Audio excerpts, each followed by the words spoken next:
你到底说不说啊？今天我这张脸算是被你丢尽了，有多少人看着呢？你是不是把我当猴耍呀你？行，哎，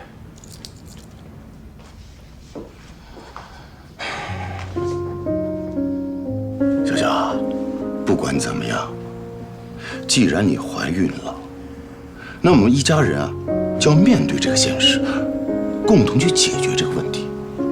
所以啊，你必须把具体发生的所有的事儿，所有的来龙去脉，详细的跟我们说一下，好吗？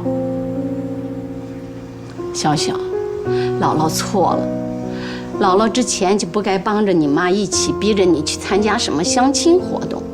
可是你怀孕的事儿，姥姥是把它当好事儿看的。不管你怀了谁的孩子，你说出来，那你们就踏踏实实的结婚吧。结婚？结什么婚呢？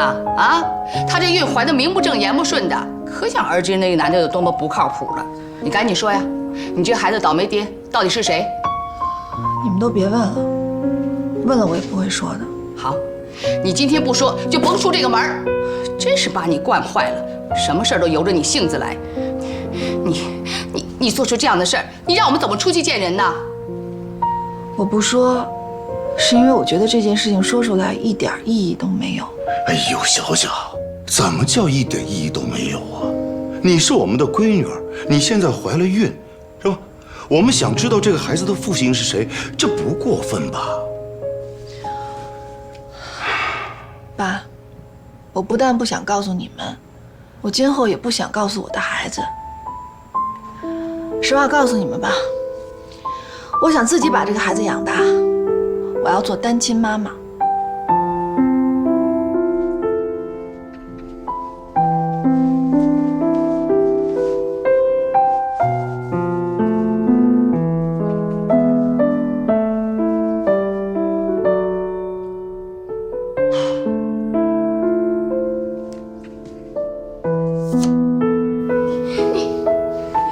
你魔怔了你啊！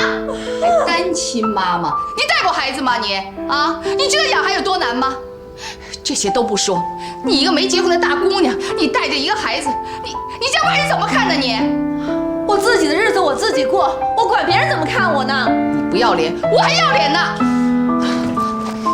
那行，那我以后就搬得远远的，我也不带孩子回来看您，您要您的脸，我丢我的人，我们井水不犯河水。你就不想想啊，这孩子长大了以后像现在一样气我一样的气你，你是不是很后悔生了他？不，我绝对不会后悔的。我既然能够把他生下来，他就是一个自由的人，他要做什么，他自己都有完全选择的权利。相反的，如果我把他生下来，就是为了给他套上一层无形的枷锁，那么他一定会跟我说 no。你疯了，你疯了你！干什么呢？哎呀，我想。行了，别哭了。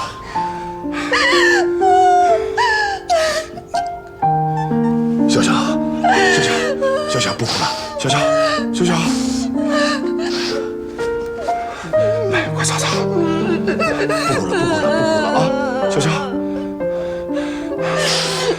都是你妈不好，回头啊，我好好批评她啊，不哭了啊。小小，我问你啊，你相不相信爸完全能理解你刚才说的每一句话啊？我信。其实啊，你所说的自由，其实我可以理解成是你的权利。那么作为一个人，他行使权利的前提是要履行他的义务和责任。你要对自己负责，同时也要对我们负责。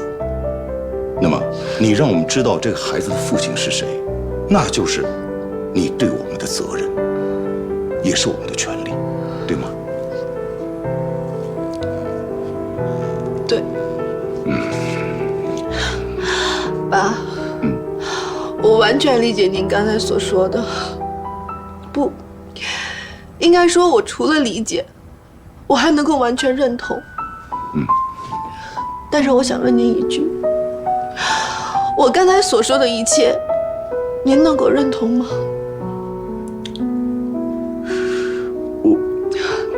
所以说，您只能理解，但是您并不认同。这就是我为什么不能把这件事情完完整整告诉你们的原因。爸，您不认同，您至少还能理解。可是我妈呢？啊，你看看我妈那个样子，她完全是失去理性的，她就像疯了一样。我怎么能把这件事情告诉你们呢？如果我说出来，您能保证这件事情就朝积极的方向去发展吗？一定不能，它肯定会越来越乱，越来越难控制。所以吧，我是不会说出来的。你们干嘛呢？啊，一家人啊，什么权利，什么义务？打官司呢？小小，他们不认同你，我认同。只要你告诉我，那孩子他爸是谁，你想怎么着就怎么着。姥姥，现在是你们一大家子坐在这边审问我，如果我告诉您了，您能保证不让他们知道吗？如果您能，我就告诉您。这个谁呀？行，我看看去。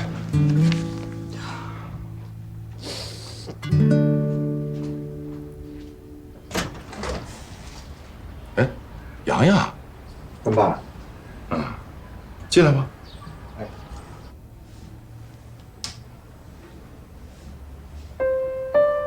咋了？干妈干爸，这张卡里一共有376868，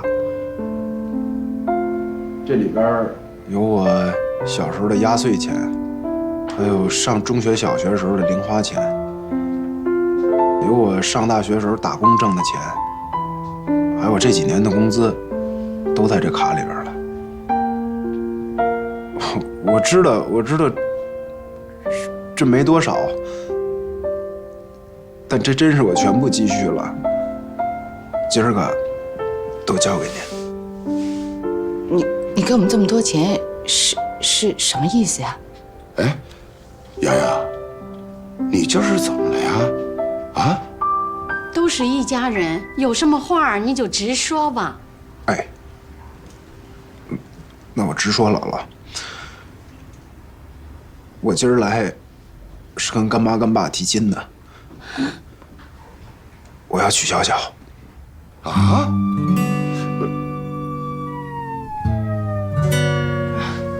洋洋，你别在这添乱行吗？我没添乱，我不在乎，我不在乎别人怎么看我，真的，我也不在乎这孩子他父亲是谁，我就想对小小好，因为我是真喜欢他，我保证也对这孩子好，我对他就像对我自己的孩子一样，真的。只要小小不说，我绝对不问这孩子父亲是谁，我什么都不想，我就好好挣钱，挣了钱之后我还都存这卡里边，我不为别的，我就想把我一切都给小小，给这孩子。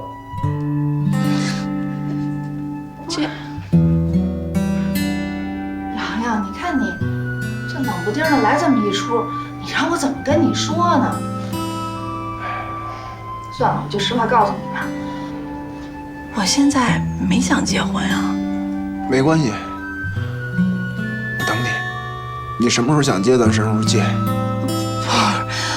我想你可能是误会了，那不是说我现在不想结婚，而是说我就不打算结婚了。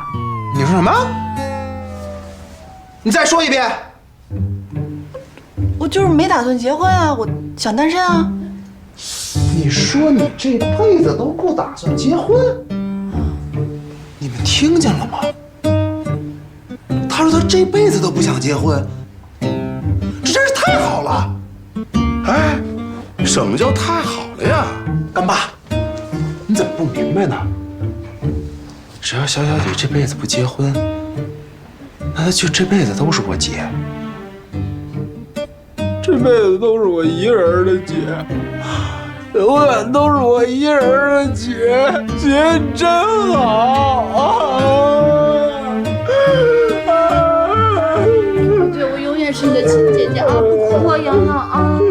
够了，差不点得了啊！演起来没完没了了。没演干嘛？我是真的。得，一边待着去，过来，我还得赶紧审他呢。跟你们俩一天生不完的气。反正这事儿我表过态，只要她愿意嫁，我就娶。闭嘴！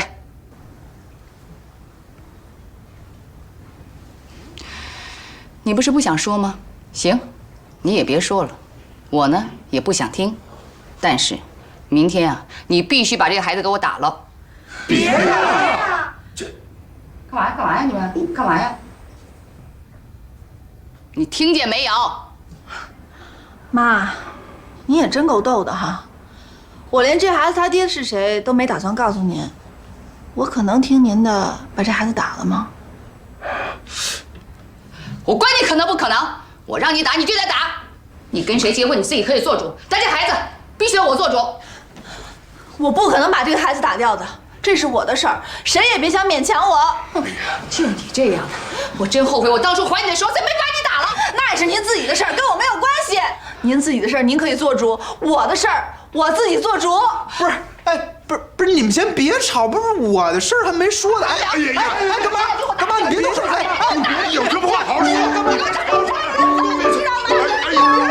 怎么回事？闹啊！我是杀人！我是杀人！黄总，你找我有事儿吗？唐小小那边现在什么情况？你跟我说说。哦，我还不太清楚，我今天还没有跟他联系。那你跟他联系一下，问问看。好，我中午给他打个电话，然后有什么情况我就跟您汇报。我让你现在给他打，就在这儿。如果您要问的是他的私人问题的话，在这打恐怕不太合适吧？哼，你也知道不合适啊。高慧儿，你是我的助理，拿着我给你发的工资，却天天跟你那闺蜜唐小小在一起，合计是骗我。你觉得这样合适吗？你天天这么跟我朝夕相处，我什么事都不瞒你，我从来不把你当家主，只拿你当朋友。可你呢？我这边不论发生什么事，你分分钟就去告诉我爸。你觉得这样合适吗？我问你呢，你说话呀。第一，凡是我向您父亲去汇报的事情，都是我站在公司的角度考虑您做的欠妥的事情。第二，我为什么要隐瞒我和唐小小是闺蜜这个事实？我觉得您应该从您自己身上反思。第三，我确实是充当了您父亲安插在您身边的眼线，这件事情的确有一些不耻，我也时时刻刻处在内心的挣扎之中。现在被您发现了，对于我来说也是一种解脱。我郑重地跟您道歉，对不起。你不用跟我说的这么冠冕堂皇的。人和人之间相处，这些大道理都是次要的，最重要的是情感。你高慧最对不起的就是我对你的这个信任。感谢您不把我当下属而当朋友，但是对于我来说，只有当好您的下属，才有资格做您的朋友。你不用这么拐弯抹角的说教我，你平衡不了是吧？左右为难是吗？好，从今天开始，你再也不用为这件事发愁了。我现在就解雇你，赶紧给我离开这儿。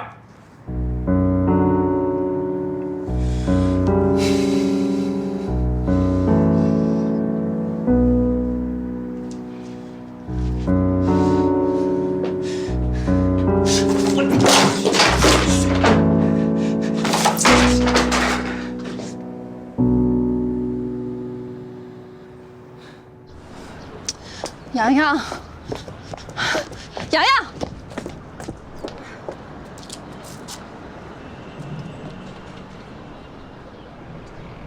姐，对不起啊，我知道刚才我是太冲动了，但是我跟你说的所有话都是真的，这些话在我心里边埋藏太久太久了，我真的憋不住了。其实上次我当着干爸干妈的面跟你表白，我说的也都是真的。可你为什么会领会成是我在帮你演戏呢？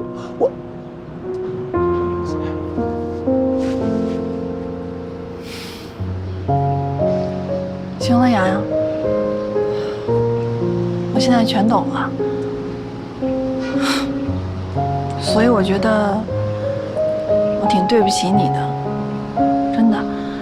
这么长时间了，我怎么就一点都没有意识到你对我的这份感情呢？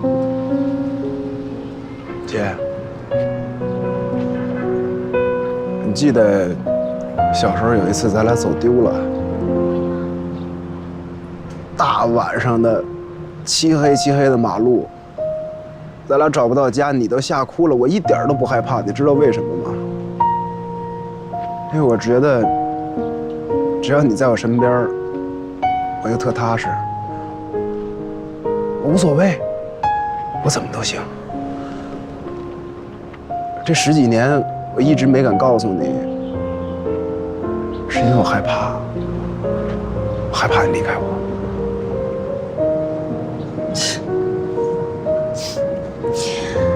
你真是个傻孩子，我怎么可能离开你呢？啊，洋洋，你知道吗？我的生活当中已经习惯了有你这个弟弟了，我打死我都不会离开你的。再说了，你知道吗？这以后啊，老公跟老婆都可以换，但是弟弟能换吗？对吗？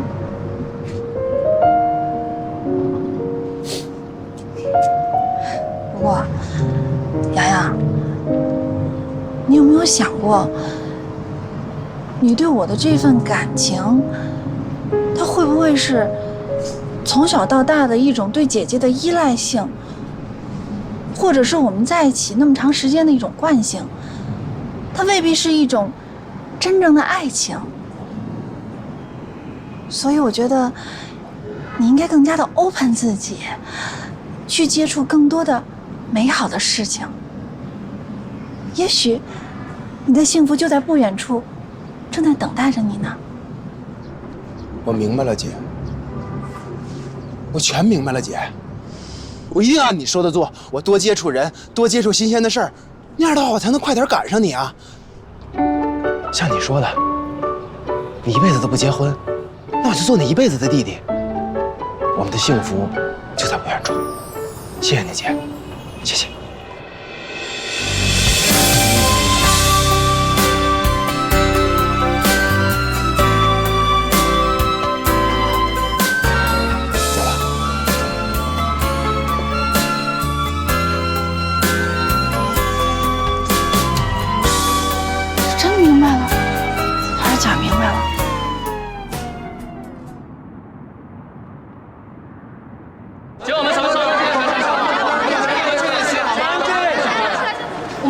2个钟了，现在又说不能接受采访，什么意思？刚才有人说唐小小没来上班了，这不是明摆着骗我们吗？不好意思，我们搬过去不接受采访。不接受采访，让我们等这么长时间。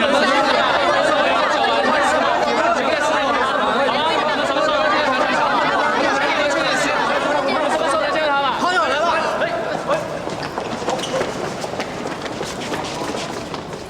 请大家安静一下。有点家人知不知道你怀孕的事情吗？请问你第一次被家人逼着参加相亲活动，是否知道自己已经怀孕了呢？请问这件是不是你精心策划了一系列炒作呢？不好意思，我现在无法回答你们的任何问题，因为我是在上班的时间。不过今天下午5点钟，我会在这个门口与你们准时见面，到时候我会尽量回答你们的问题。抱歉。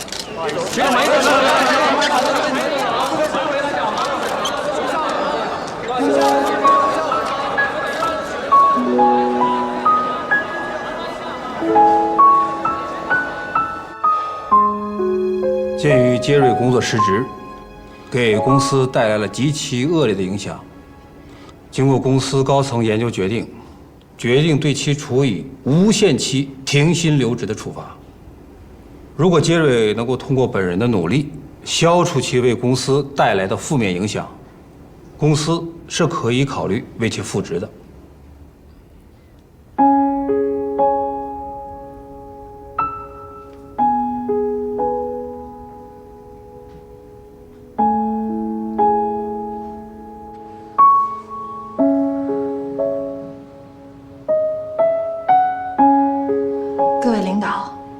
各位同仁，请先允许我开门见山地说几句。这次，因为我的私事儿，给公司带来了有可能无法弥补的损失，对此我感到万分的抱歉和愧疚，所以我决定引咎辞职。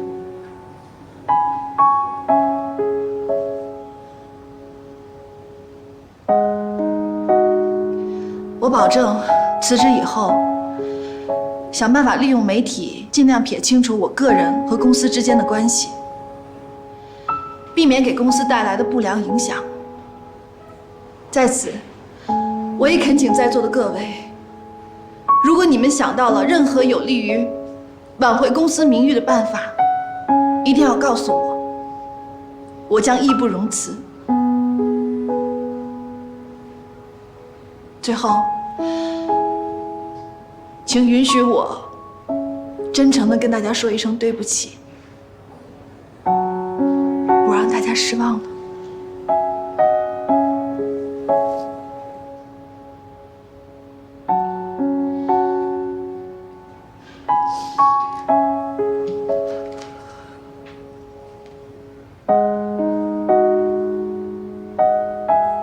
这里面可都是经典的案例，没事多琢磨琢磨，都能够现学现用。送你的。好好好，谢谢了。这个送给你，以后没事时候多带，对金龟好啊。谢谢。臭美妞，送给你的镜子，越来越漂亮。谢谢。Jackie， 以后别用一次性杯子接水啊，不卫生。谢老公，送你的。谢谢警长。你们也有。嘿，这像不像搭？好香啊！谢谢。送你。好好对待人家啊！谢谢。建瑞，张总不至于把你开了吧？干嘛跟大伙诀别似的？就是啊，你这一走了，活儿都没人能干了，招都招不来合适。我这也算是有自知之明吧。换做谁做领导，都会杀一儆百，也算有个交代，对吧？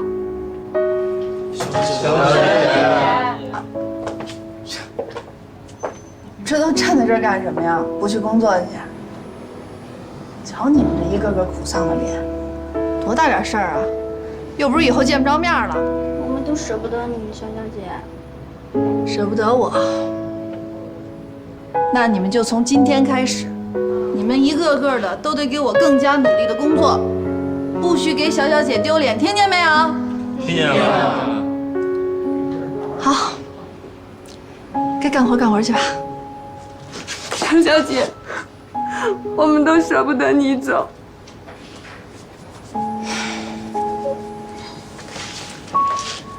以后呀，长点脑子，别老丢三落四的。听见没有？好了。小姐。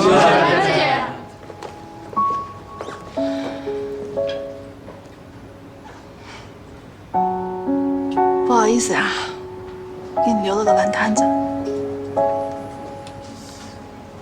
唐小小，你是一个让我很敬佩的对手。有的时候，我真的希望我们两个不是对手。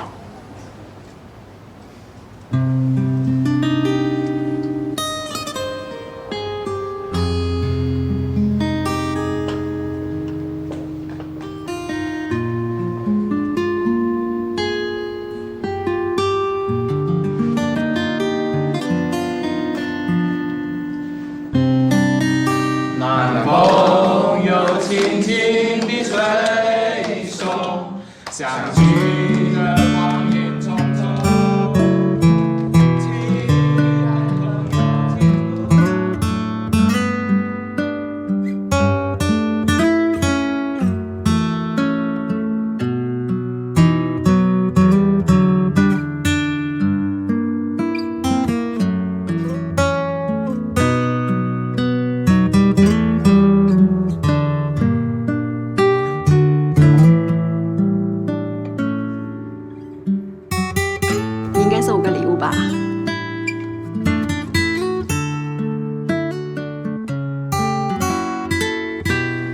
要什么呀？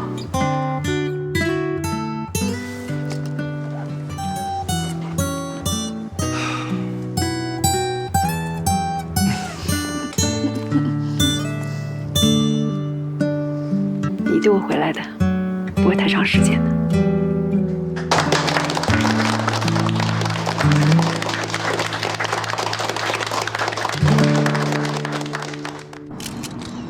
首先，我要澄清的是，我在牵链法活动当中所说的一言一行，都和汽车集团没有丝毫的关系，更不存在汽车集团授意我在活动中为公司做广告、做宣传的可能性。其次，由于我最近饱受争议的言行给公司带来了很不好的影响，我已经引咎辞职。另外，我想说的是，我在活动当天所说的每一句话，都是发自肺腑的。这和我是否怀孕没有必然的联系。而且关于我怀孕的这件事情，我父母并不知情，所以今天我也不会回答任何相关的问题。希望大家能够理解，这毕竟是我的隐私。好了，我要说的就是这些，有什么问题大家可以问了。请问你第一次被家人逼着参加活动，是否知道自己已经怀孕了呢？不好意思，你们一个一个来。您先问。问下孩子的父亲是谁？我刚才已经说过了，关于怀孕的这件事情，我不做任何回答，谢谢。您说。请问你有打算要这个孩子吗？您的问题是？不行，我不能这样由着他胡来，我必须把所有的事情都告诉他。您不能这么做。可是慧慧，你仔细想想，他其实并没有做错什么，他只不过是在追求自己喜欢的姑娘，虽然方法有点任性，但无伤大雅。您如果硬把自己的意愿强加给他，那您和小小母亲的逼婚又有什么不同呢？可是慧慧，如果是这样，那我就太对不起你了。您没有对不起我，我还是那句话，顺其自然。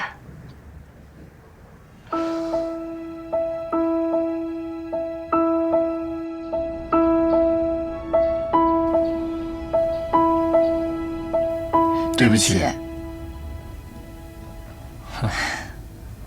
你跟我说什么对不起啊？说来说去，咱们俩落到这一步，还是因为我没把持住吗？给，谢谢。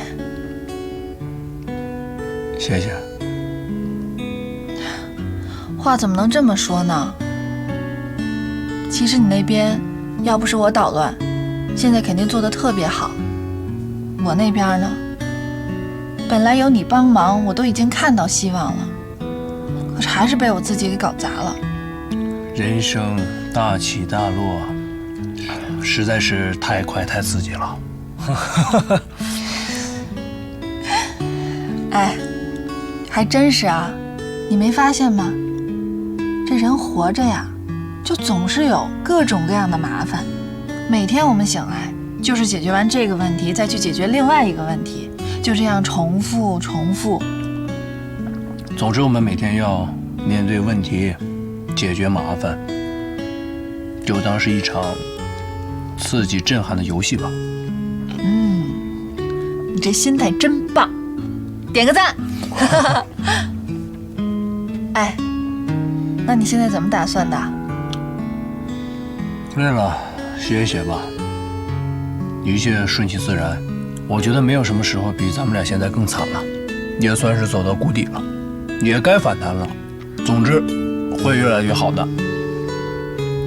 有道理。来，我再给你包一个荔枝吧。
少天，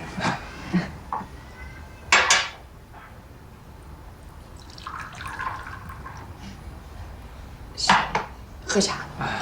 谢谢阿姨。我给你切水果去。哎，别，阿姨啊，您甭忙活了，咱踏踏实实说会儿话吧。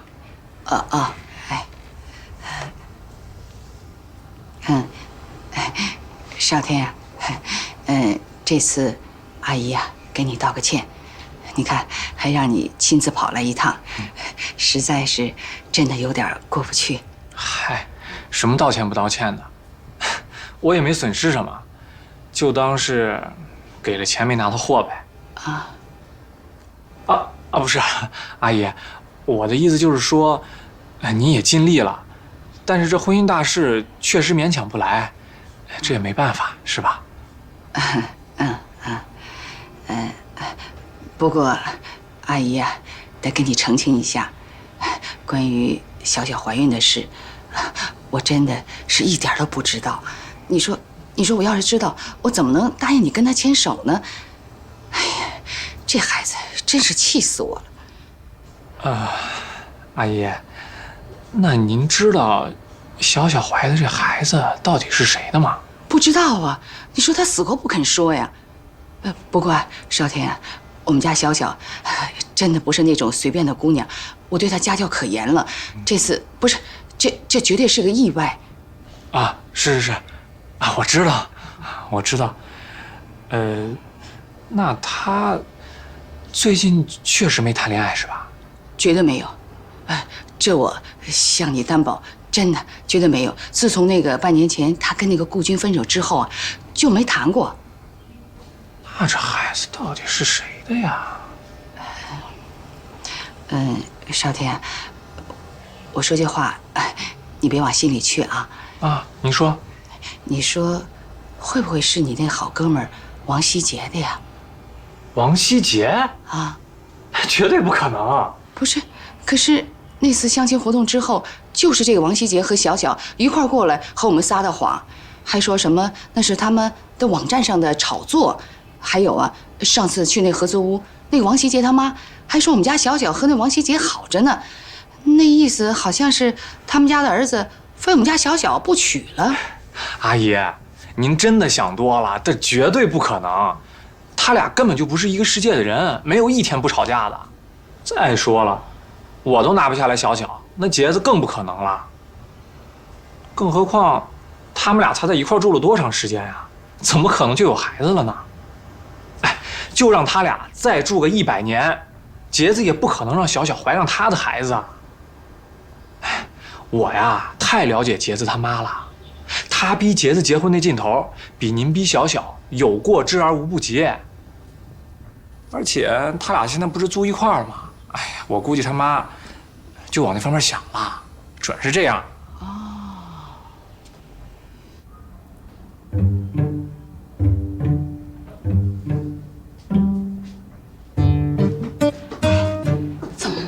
小伙子嚷嚷啊，脾气那么好吗？这事儿乱到谁头上，那不得发火啊！您小点声儿，是听他说，不是听您说啊。要不你出去看看？我可不去啊，多丢人呐！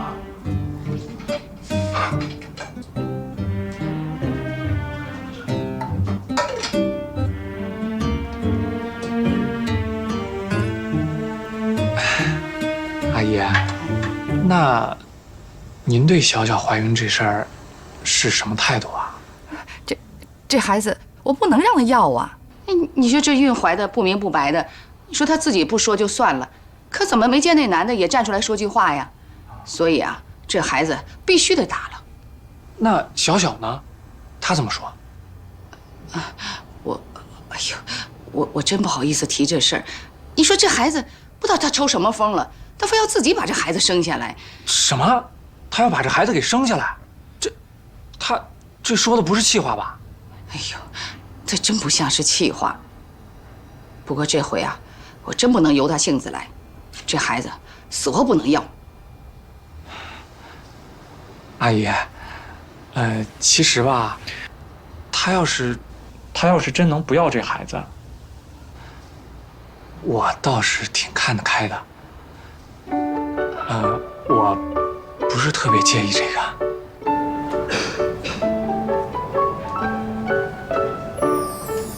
是这样，唐小小一走，过几天你就要升总监了啊！哎呀，高总，我是有点胜之不武啊。高总，不瞒您说，后来呀，我专程的看了一眼那个相亲活动的现场视频。如果没有这次意外的话，恐怕唐小小的危机公关又要奏效了。说到底呀，我还是输了。你呀，还是格局太小，目光太短浅，很多事情你都没有看明白。其实你俩的竞争无关业绩，从一开始你就赢定了。怎么讲？还不明白？公司怎么会在这么重要的职位上安排一个大龄未婚未育的女人呢？她总得要结婚吧，总得生孩子吧。真到那么一天的话，受影响最大的还不是公司啊。女人呐，只能做她们应该做的事情。这个世界，终究还是男人的。照你这么说，小天还真是特别喜欢我们家小小了。只要把孩子打掉，他还能接受。是呀，您说能对小小这么好的男人，上哪儿去找啊？这真是过了这个村就没这个店了。咱们呀还得抓紧，不能再犹豫了，不能让小小啊要这个孩子呀。哎，你怎么能这么想呢？你这是在一条歪路上越走越远，你再往前走就回不来了。怎么是歪路了？这不是歪路是什么呀？我还是那个观点啊，就算这个少天是天底下最好的男人，是吧？可咱们家小小要不喜欢的话，咱们就不能把他们俩拴在一块儿。你还别总拿少天喜欢小小说事儿。这新闻上有小伙求爱不成还自残呢，那也是喜欢。可那种喜欢，咱受得起吗？你跟我嚷嚷什么呀？你倒是没跟那个求爱不成往人家脸上泼硫酸毁容的比。我这说的实实在在的，怎么到你嘴里就成了不着调的了？哎，你们俩吵够了没有啊？我表个态啊，既然小小怀孕了，那就是生米做成熟饭了。不管她怀的是谁的孩子，只能跟孩子他爹结婚。妈，这都什么时代了？这跟你们那个年代不一样。不管是什么年代，都没见过他亲妈为逼领有自己闺女打胎的。这是关心，这是爱护。说我们小小魔怔，你才魔怔了呢。你以为让他打胎我不心疼啊？那有什么办法呀？这长痛啊不如短痛，这道理总明白吧？再说了，和一辈子幸福相比起来呀，那打胎呀压根儿就不是个事儿。是，我插句话啊，妈，不是您按您的意思是，就是说，小小怀了谁的孩子，她就应该嫁给谁，是不是？我是不同意的。为什么呢？因为您的做法跟逼小小和少天在一起，从性质上来说是一样的。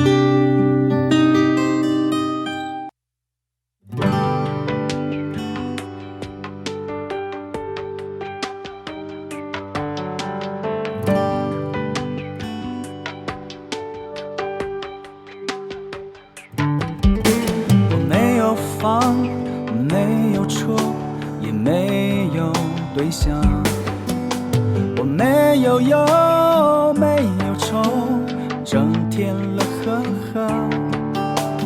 妈妈说你都30了，也该成家了。我30岁的时候，你都5岁了。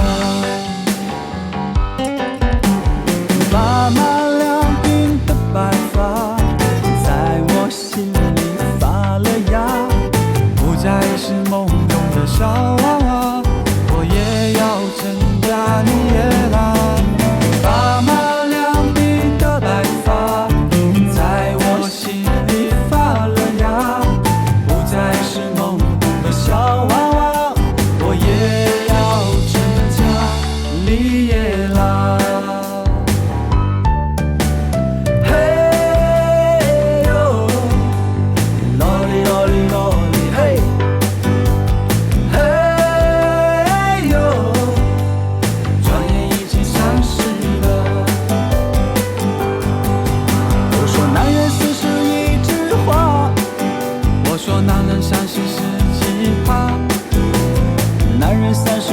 里耶，还要娶个西湖城的家。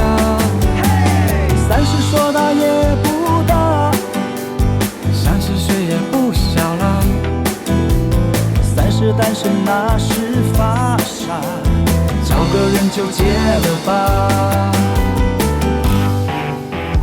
嘿呦，啰里啰里啰里嘿，嘿呦，找个人就结了吧。大家赶紧结了吧。